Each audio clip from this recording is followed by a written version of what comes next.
Hey, what is up, everybody? This is your boy AJTRIP, and welcome to the game according to me.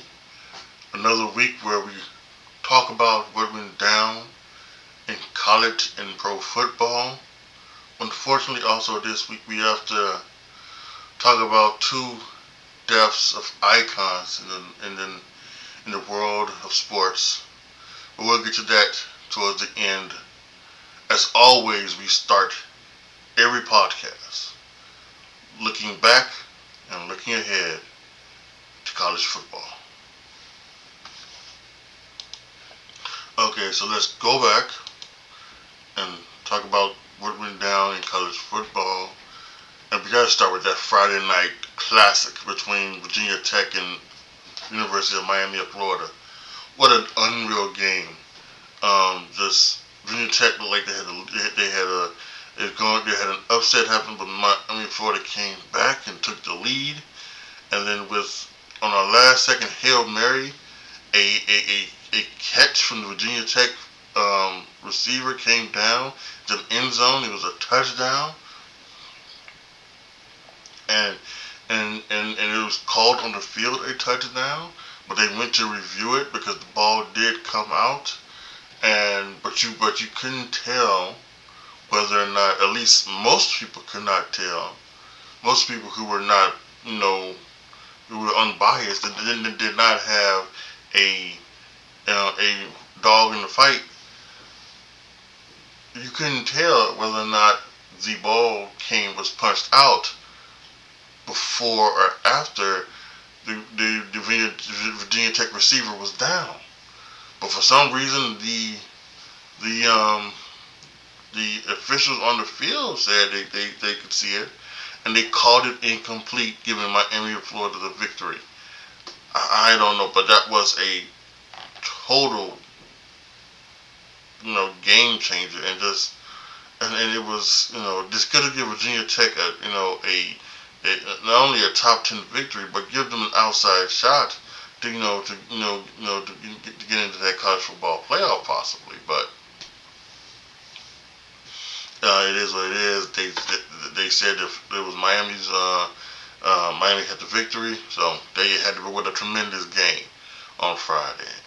Now to Saturday's action, we had some good games here as well. We had a BYU in a very close victory over Baylor, 34-28.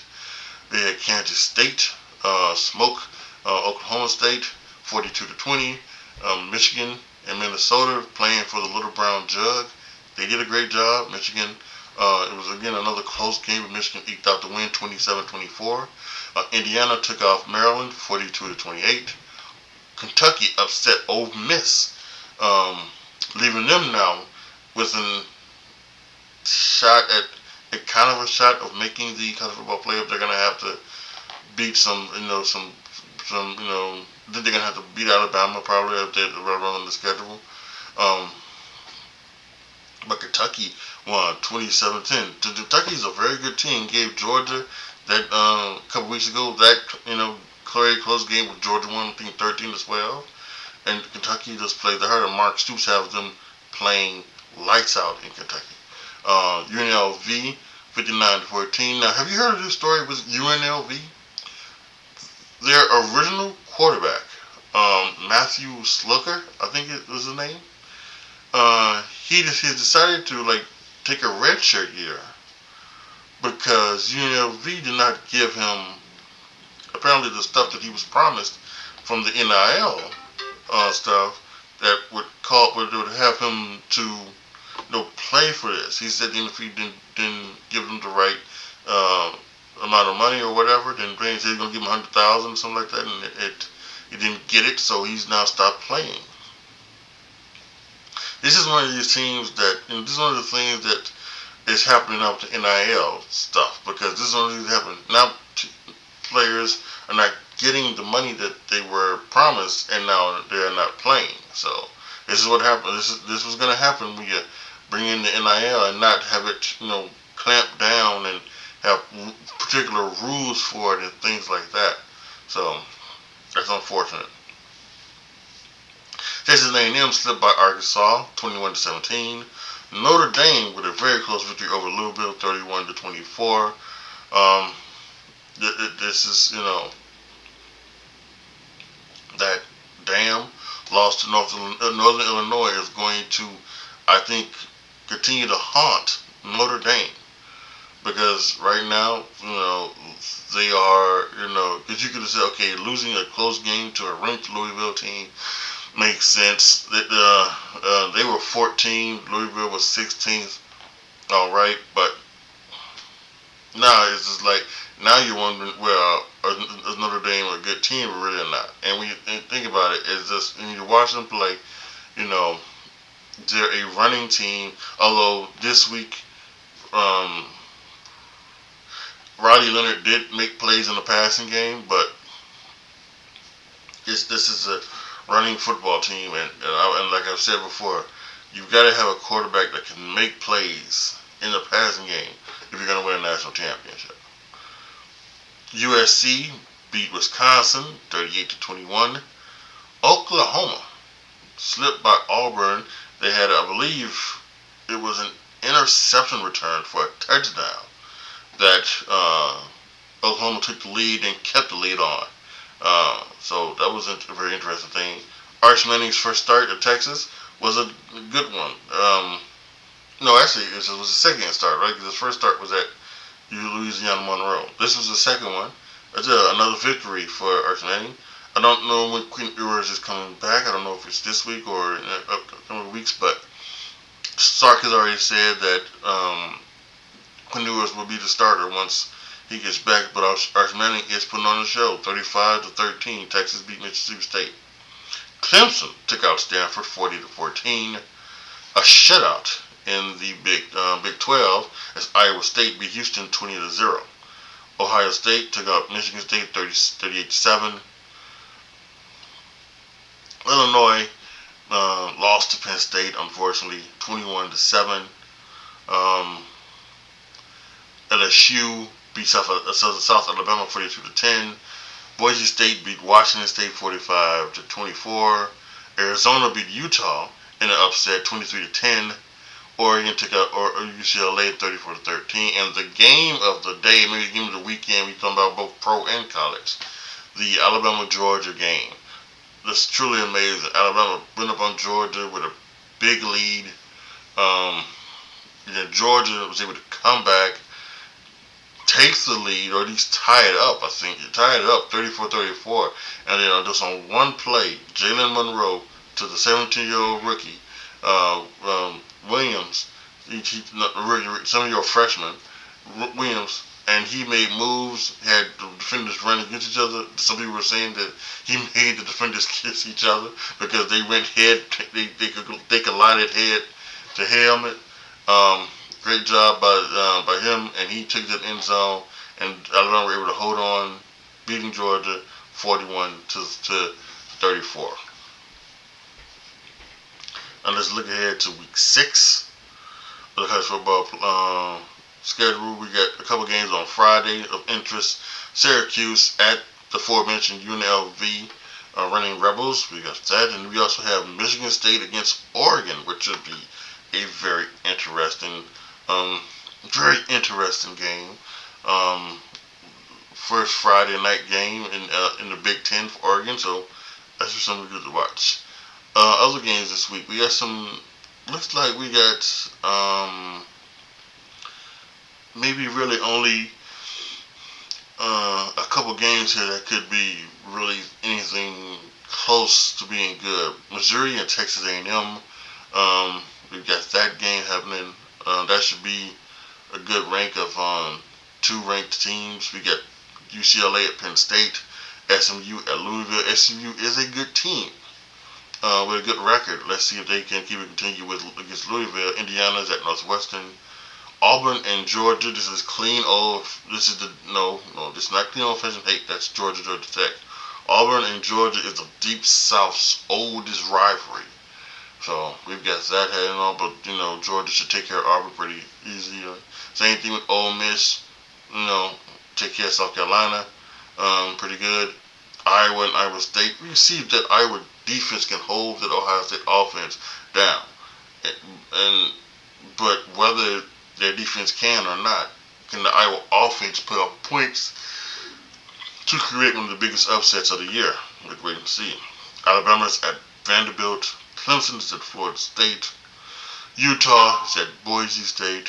You've got Baylor and Iowa State. USC is at Minnesota.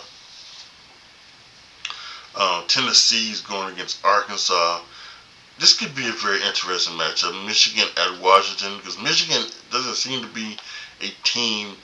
It's almost seems like Notre Dame, where they don't seem to be a team that would actually like blow you out, because they can't be they can't be like explosive in the passing game. But they have a pretty good running game, and Washington looks like without killing the board, just and Michael Penix Jr. and Roma Dunze and all those folks, it seems that do not have the folks yet to be able to put up the points they did last year. So it's interesting to see that game, even though Michigan is ranked 10th and Washington is unranked. And another game that could be interesting is Miami going all the way across the country to face the California Golden Bears. The California Golden Bears are not ranked, but I believe they are 3-1. So this could be another very interesting matchup. This will see how good Miami is and see how good California really is. So that's a matchup. If you can stay up late, it's gonna be 9:30. I'm guessing 9:30 Central Time. Yeah, that's where I'm at. So that's what it says here. So I'm thinking it's 9:30 Central Time. Yeah, because the ones up here, because Missouri and Texas is at 11 a.m. and that's Central Time. So yes, that's 9:30 Central Time, 10:30 for those of y'all listening on the East Coast. Try to stay up late, watch that one. That could be a really good one as well. So some interesting games headed out this week, upcoming college football. But I think Missouri and Texas A&M takes the cake. So now let's talk about the National Football League. So now with the National Football League, let's go ahead and take a look at what went down last week. We start with the Thursday night game with the Cowboys at the Giants. Giants could only muster up 5 field goals. It's very bad injuries to the Cowboys. Michael Parsons got injured, left the game. May not play this week. Maybe the Giants got a concussion. We'll see if he can pass concussion protocol and play in his game coming up this week. But yeah, you hate to see it. But the thing is, they did have 10 days of rest, so for both players, so that was good. Cowboys showed their mettle, kept the Giants out of the end zone. They were able to get in the end zone a couple times. They win 20-15. To Sunday's action, the Bengals get off the schneid against the Panthers, 34-24. Jamar Chase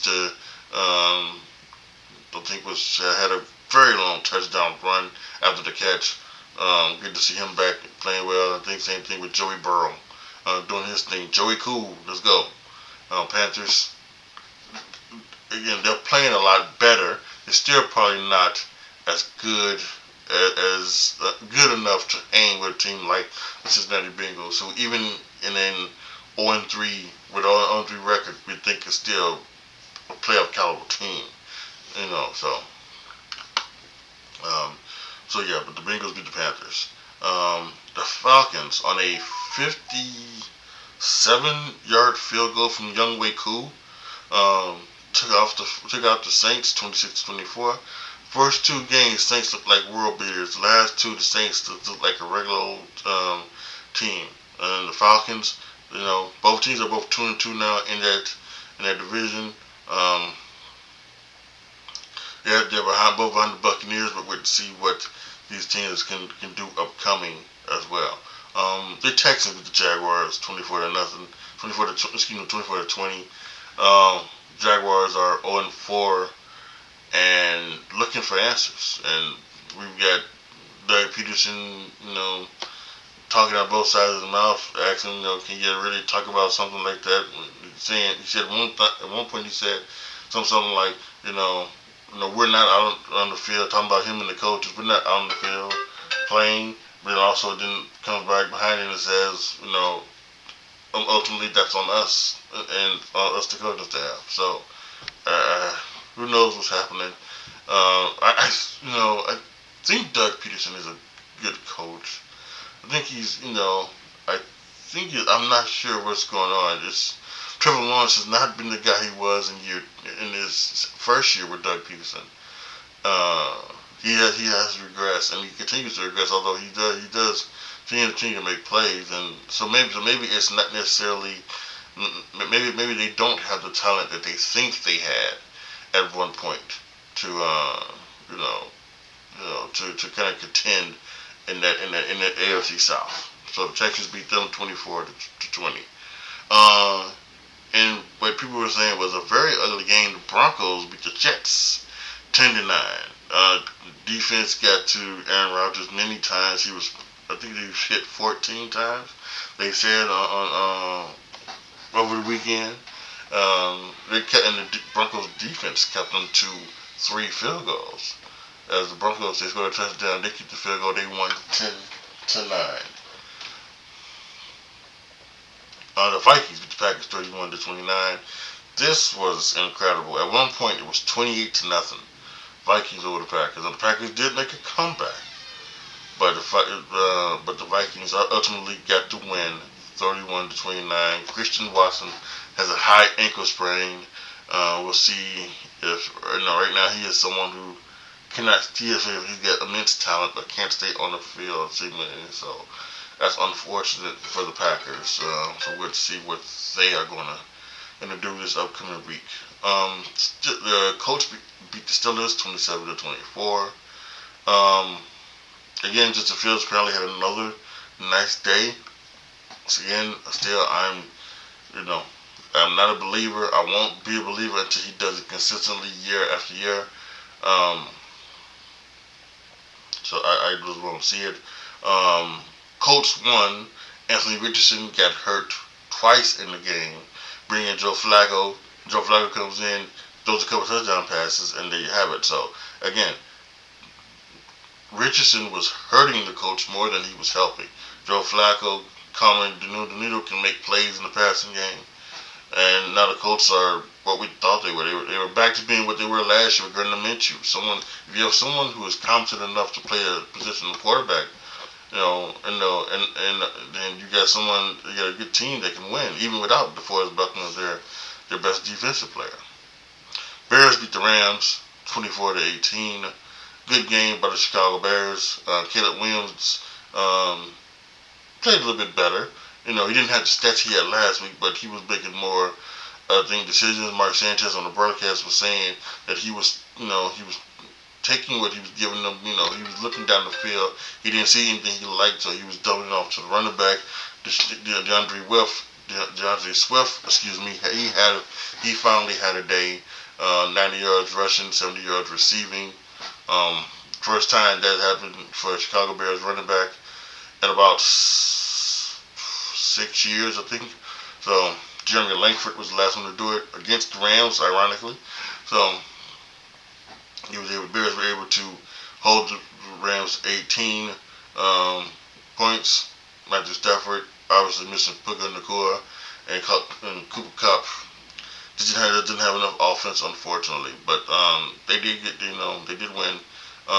They did have a chance to win, but Bears defense held strong. Bears 24, Rams 18. The Buccaneers took out the Eagles 33-16. The Eagles are in straight flux. And it's not looking good right now for them. They need to find some ways to do it. They might have to try to go old school and just run the ball with Saquon Barkley, and then now they didn't have their two top receivers, AJ Brown and Devontae Smith, and Lane Johnson, their superstar right tackle, was not there as well. So they do have a bye this week, so we can maybe they might take this bye and try to get some stuff together, get some people healthy, and come back after the bye, maybe be another whole Eagles team. We'll see. The Buccaneers are playing great football. Baker Mayfield is playing great football, and he seems to have found a home in Tampa Bay. Seems to have found a a place where he can thrive and be the number one pick that he was supposed to be. So that's great for him. The 49ers took out the Patriots 30-13. They got back on track, did the 49ers. So their defense was stifling, sacking Jacoby Brissett many times, hitting him many times as well. So the 49ers did a great job of getting back on track this week. Commanders, looking like one of the best teams in the league with Jaden Daniels, 42-14 over the Arizona Cardinals. They're saying that their defense is not good, but their defense was able to stop the Arizona Cardinals from scoring points, and their offense put up points. Again, I think another rushing and throwing touchdown for Jaden Daniels, another impeccable stat line when he's like 24, 26 or something like that. He's just such completing a crazy amount of passes versus attempts. It's amazing. He wasn't the best this week. We'll get to that later. But he's playing very well and have the Commanders at a 3-1 record atop the NFC East. So that's very interesting. The Chiefs, the Chargers, 17-10. Travis Kelce was able to catch some balls. I think he got back on track. They found him this year.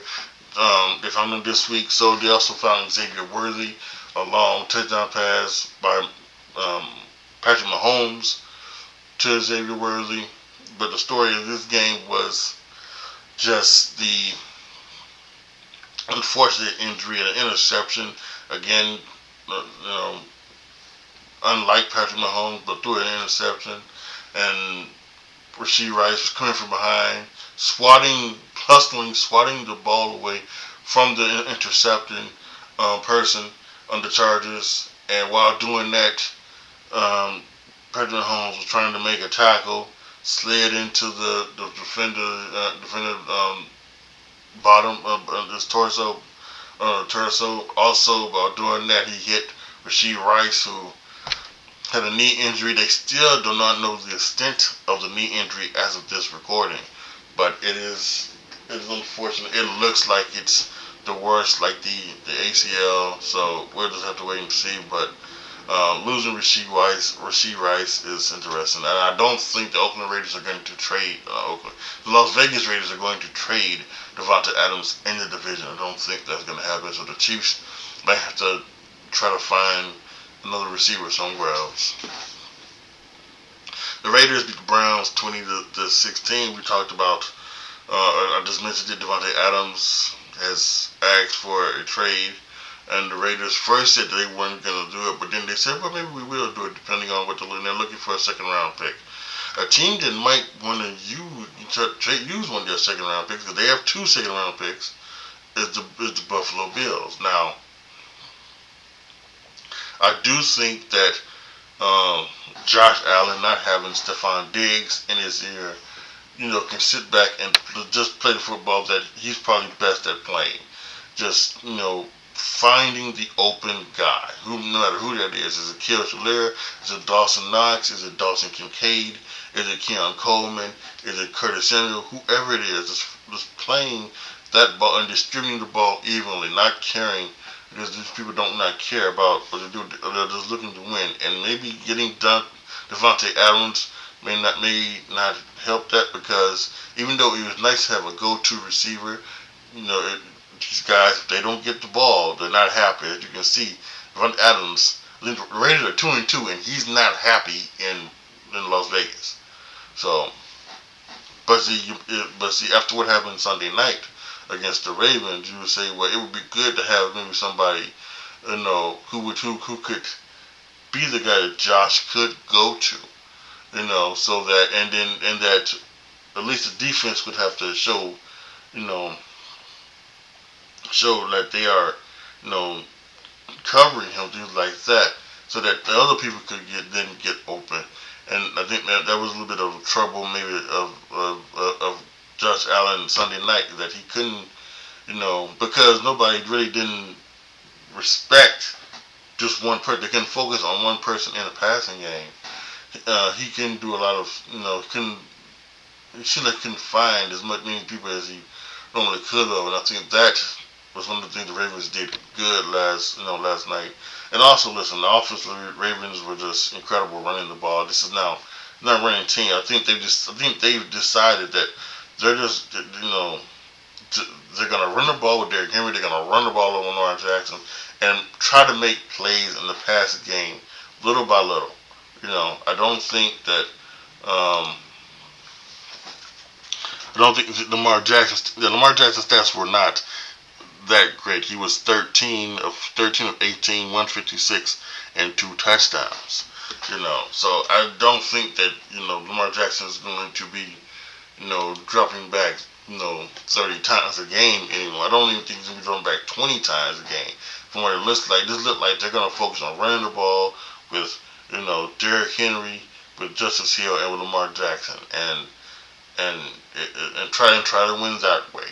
We'll see, and that's probably the best way they can try to win because Lamar Jackson is not an equipped enough passer to to play from the pocket, to drop back 30, 35 times a game and try to win that way. He's just not equipped enough to do that, to handle that. So, but they they bum rushed the Buffalo Bills. This was the first time in like 40 some odd games that the Buffalo Bills had lost a game by double digits.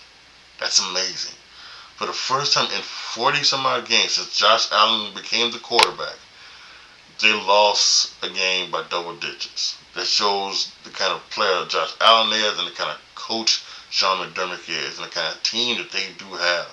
That they lose close games. They do not get blown out. That's amazing stat. So Monday night, the Titans beat the Dolphins 31-12. They had Tyler Huntley back there from Miami. He just couldn't get the job done. Don't forget this guy. The reason why the Pro Bowl is no longer the Pro Bowl because he went to the Pro Bowl a couple of years ago. So it's insane. He went to the Pro Bowl with two touchdowns. He was the first Pro Bowl player ever to go to the first Pro Bowl quarterback ever to go to the Pro Bowl not having double-digit touchdown passes. It was insane. It just was insane. As for the Titans, they lost Will Levis in the first quarter. Mason Rudolph came in. They did some good things, I think, there. So I don't know if Will Levis' shoulder is okay or not. That's what he went out with. But Brian Callahan might have a controversy here. Do you stick with Mason Rudolph, who was able to put up 31 points, or are you going to go back to Will Levis, the guy who got immense talent, but still sometimes he threw an interception. It was the sidelines, and he said, "I didn't see him at all." So you have to wait on that. And then the second Monday night game was the Lions at the Seahawks. The Seahawks at the Lions, excuse me. Lions won 42-29. Jared Goff was perfect. He was 18 for 18. A couple of touchdowns, like 294 yards passing. Then he caught a touchdown pass from Amon-Ra St. Brown. And I'm telling you guys, Jameson Williams is going to be a star. He caught a crossing route across the middle from Jared Goff and then just used his speed to just hit down that sideline and get in for the touchdown. It was incredible. Jameson Williams is going to be a star. Seahawks played well, and I think in a normal time they would have won, but playing another team they would have won, but they couldn't stop that formidable Lions offense, and the Lions are they're just too good. And when things are working like they were working, Monday, where Jared Goff was 18 for 18 and everything like that, this team probably cannot be stopped by anyone, even the best defense in the league. So the Lions are going to be a fun watch the entire year, and that's why a lot of people have them as the number one team, in the NFC to come out this year. Now, as we look ahead Excuse me. Um, excuse me. Hold on for a second. Okay, so as we look ahead to this upcoming week, we have the Buccaneers and the Buccaneers and the Falcons on Thursday Night Football. Again, this should be a good matchup. Buccaneers and the Falcons. I can't wait to see that. Baker Mayfield versus Kirk Cousins. Sunday's action in London. The first London game starts now. Starts this week. The Jets are at the Vikings over in London. Can Sam Darnold and the Vikings keep it continue? Can that defense hold down Aaron Rodgers and the Jets offense with having some struggles? We'll have to wait and see. But that's the first London game. Rarely, we got the Panthers at the Bears, and the Dalton come back to face one of his old teams. This is a better team than the Panthers, so the Bears are going to have to be on their stuff. It's not going to be a cakewalk as it was if it might have been with Bryce Young in there. The Browns are at the Commanders. The Browns defense is still a very good defense.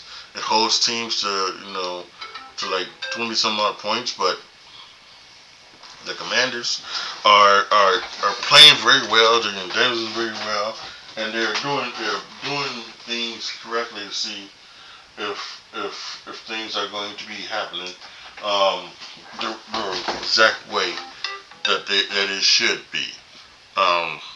So it is one of the things that I think it is going to be very interesting to see what happens and what can be there in Washington D.C. The Dolphins are at the Patriots. That's a very interesting one because what's going to happen with the quarterback position of the Dolphins and how the Patriots are going to react. So that's something that might be one of those, as they used to say, bigger pigs games. The Colts are at the Jaguars. Jaguars need to get a victory. I don't know what the status is of Anthony Richardson, if he will be starting or not. And things Shane Steichen has a tough decision to make. Are you going to keep Anthony Richardson, or are you going to go with the old man Joe Flacco? The Bills are at the Texans. This is another tough one for the Bills. That defense is tough and rough, and I think they're probably going to try to do the same thing that the Ravens did. But I think Josh Allen's going to have to play a little hero ball. He hasn't had to yet, but I think he's going to have to. And don't do trick plays when you're down by 2 touchdowns. How about that? So there you have that. The Ravens are at the Bengals.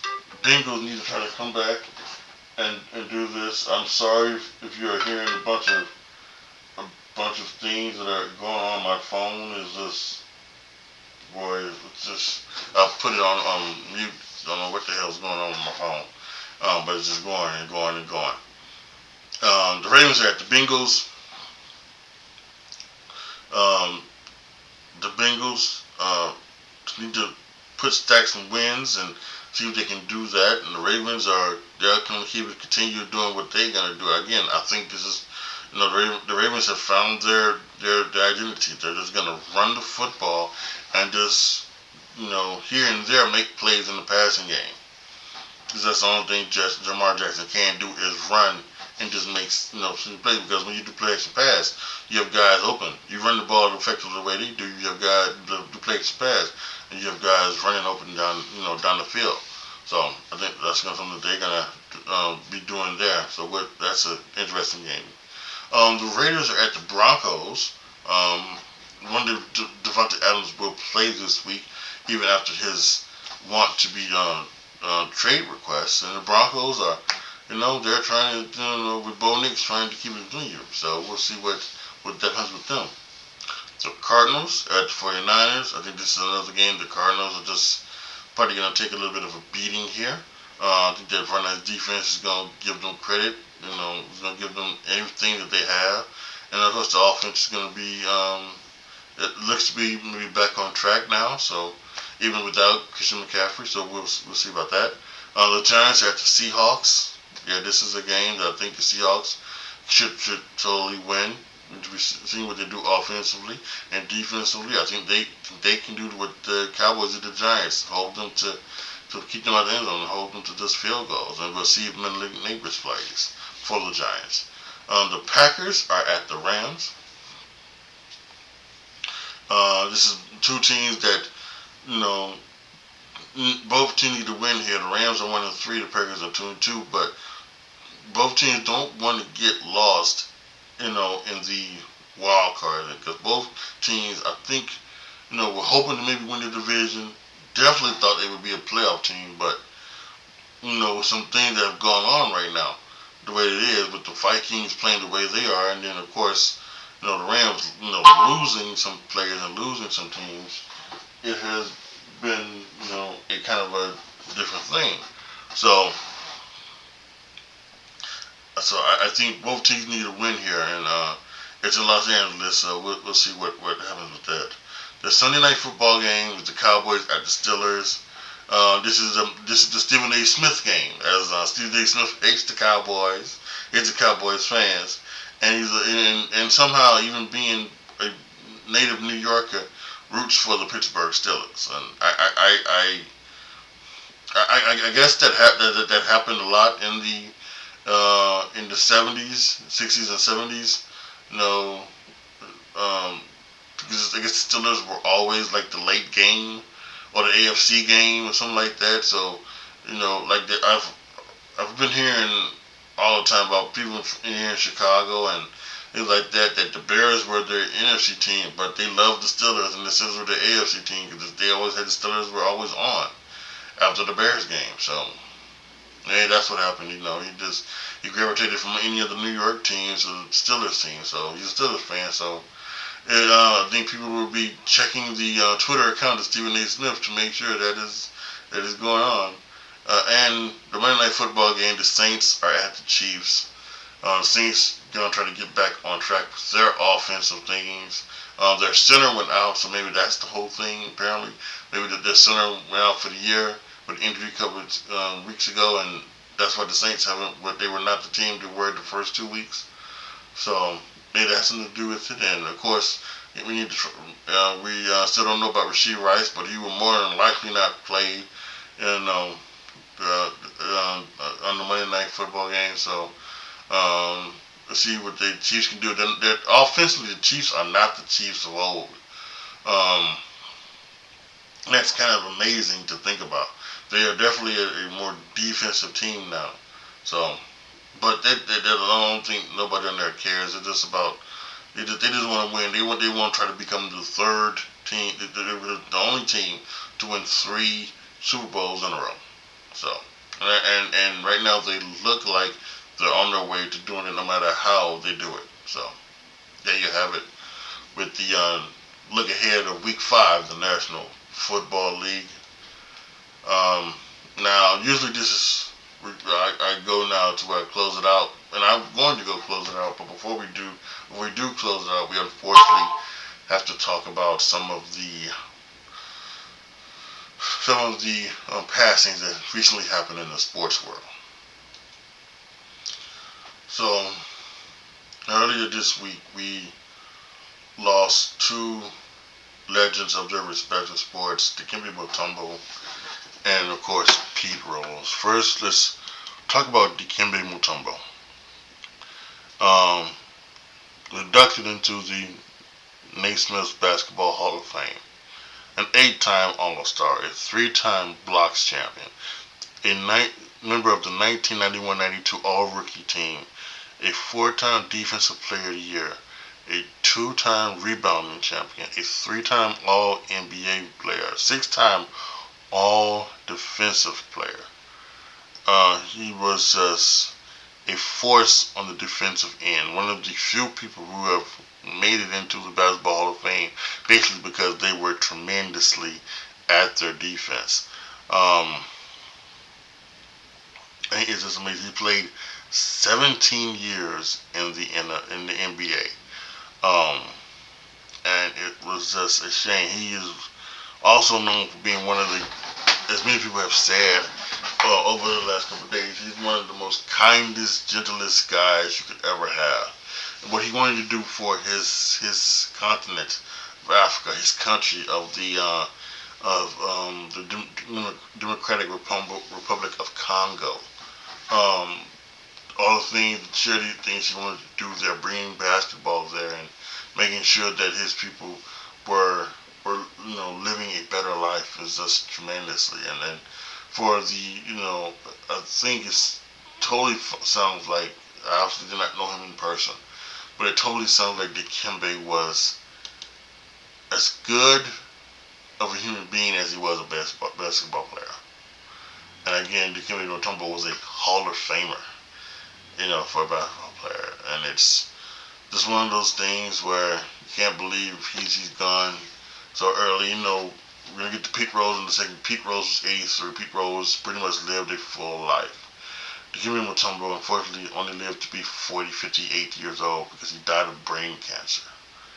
And he has so much more to give to this world, so much more to give to his continent and his country, um, and just to the world. And it's a unfortunate shame that we have lost him to this absolute cancer, of cancer that it is, and it's absolutely just heartbreaking. Really heartbreaking. As we have seen, here to Pete Rose, and Pete Rose is a controversial figure, that is for sure. Um, so we can talk about Pete Rose here. He was an MVP, a 17-time All-Star, a 2-time Gold Glove winner, the World Series MVP. He was a Clemente Award winner. He was a Rookie of the Year. He was won the World Series 3 times, a Silver Slugger, or a 3-time batting title. We know he is the all-time hits leader in Major League Baseball. His slash line is 303, 375, 409. An amazing hitter, an amazing player. He was the last player coach in baseball history before he was, as we all know, found out to have been gambling on baseball. And that's apparently the ultimate no-no in the baseball world, into which he was then, at the time, Bart Giamatti. It's Paul's father, actually. But Bart Giamatti, who was the then commissioner of baseball, suspended Pete Rose forever, as the as that's like the ultimate sin in the world of baseball. And so he was suspended from the game, never to be inducted into the Hall of Fame, never to be a part of baseball again, where he could coach or he could do anything like that. It wasn't until several years ago, where it was probably about almost a decade ago, they were honoring the game, and Bud Selig allowed him to be on the field, to be allowed. And it was a thing on NBC. Jim Gray was the reporter. He was asking questions to Pete Rose, and he brought up the gambling. And it wasn't something that many people didn't think it was the right place and time for Jim Gray to do that, but he felt the need to go ahead and to bring it up. And years later, Pete Rose did admit that he was gambling on baseball. He was betting on baseball. He was not betting against his team. But he explained that's not what he was doing. He was betting on his team, not against his team. Because at that time, he was the player manager for the Cincinnati Reds.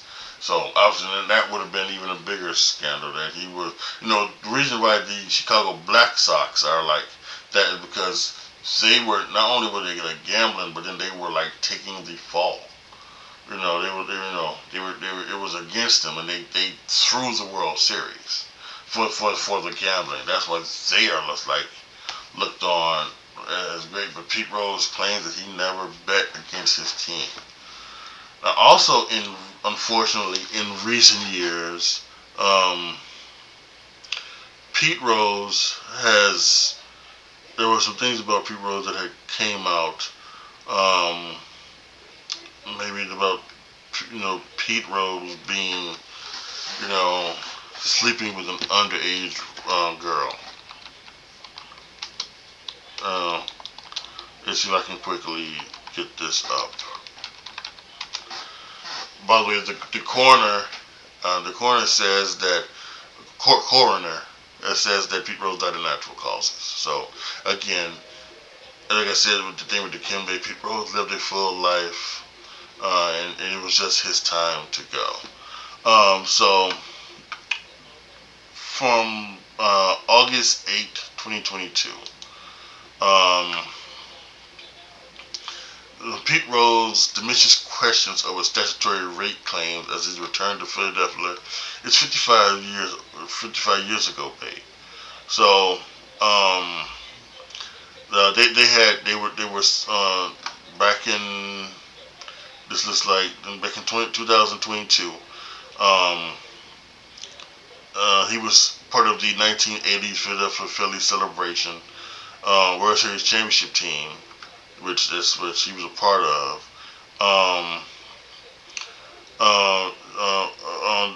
the Phillies were going to honor Rose, but a woman came to the alleging that he had sex with her when she was less than 16 years old. So they asked her, and someone asked him about the game. He said, "No, I'm not here to talk about that. Sorry about that. It was 55 years ago, babe." So there was some accusations about that, and there's some things that he may have done that. Listen, Pete Rose was not someone that you. This is Pete Rose is the reason why Charles Barkley did the thing in the 80s about he's not a role model. And to a certain extent, while they are role models, they are not role models because they have done things in their life that maybe you wouldn't think people need to do, whether it's doing drugs, doing performance enhancing drugs, having sexual relations with all different types of women, and and then you have this, which I'm not going to go into the whole thing or debate it or try to do anything like that. I'm just bringing it up because I think it does need to does need to be brought up in some form or fashion. Yeah, because I just didn't want nobody to think that I was just praising Pete Rose without knowing some of the stuff that happened. I know about the stuff that happened in the past, but this is the day just to honor if anything, the baseball player, one of the greatest hitter of all time, and someone who should be in the Hall of Fame, despite his on the field stuff and stuff like his off the field stuff. Pete Rose, dead at the age of 83. Dikembe Mutombo, dead at the age of 58. My thoughts go out to each person's family members and friends and fans who will miss both these iconic figures in the world of sports. That's it for this episode of the Game Recorded to Me. I will see you guys next week. Well, hopefully we don't have to, eulogize anybody else. We can just talk about what's going on in the world of college football and pro football, and maybe even a little bit of Major League Baseball as the playoffs has started. Kind of ironic. Another ironic thing that as the playoffs start, we lose Pete Rose. So that's very funny how this world works. Thank you guys again so much for listening. If you're watching on YouTube, thank you guys so much for watching and listening on there. just check the description box wherever you are listening or watching or whatever to this for all of the other information that you need. I don't want to do it after this somber tone, so we'll talk about that again next week. But as always, be good to each other, y'all. Be careful out there. And I am out.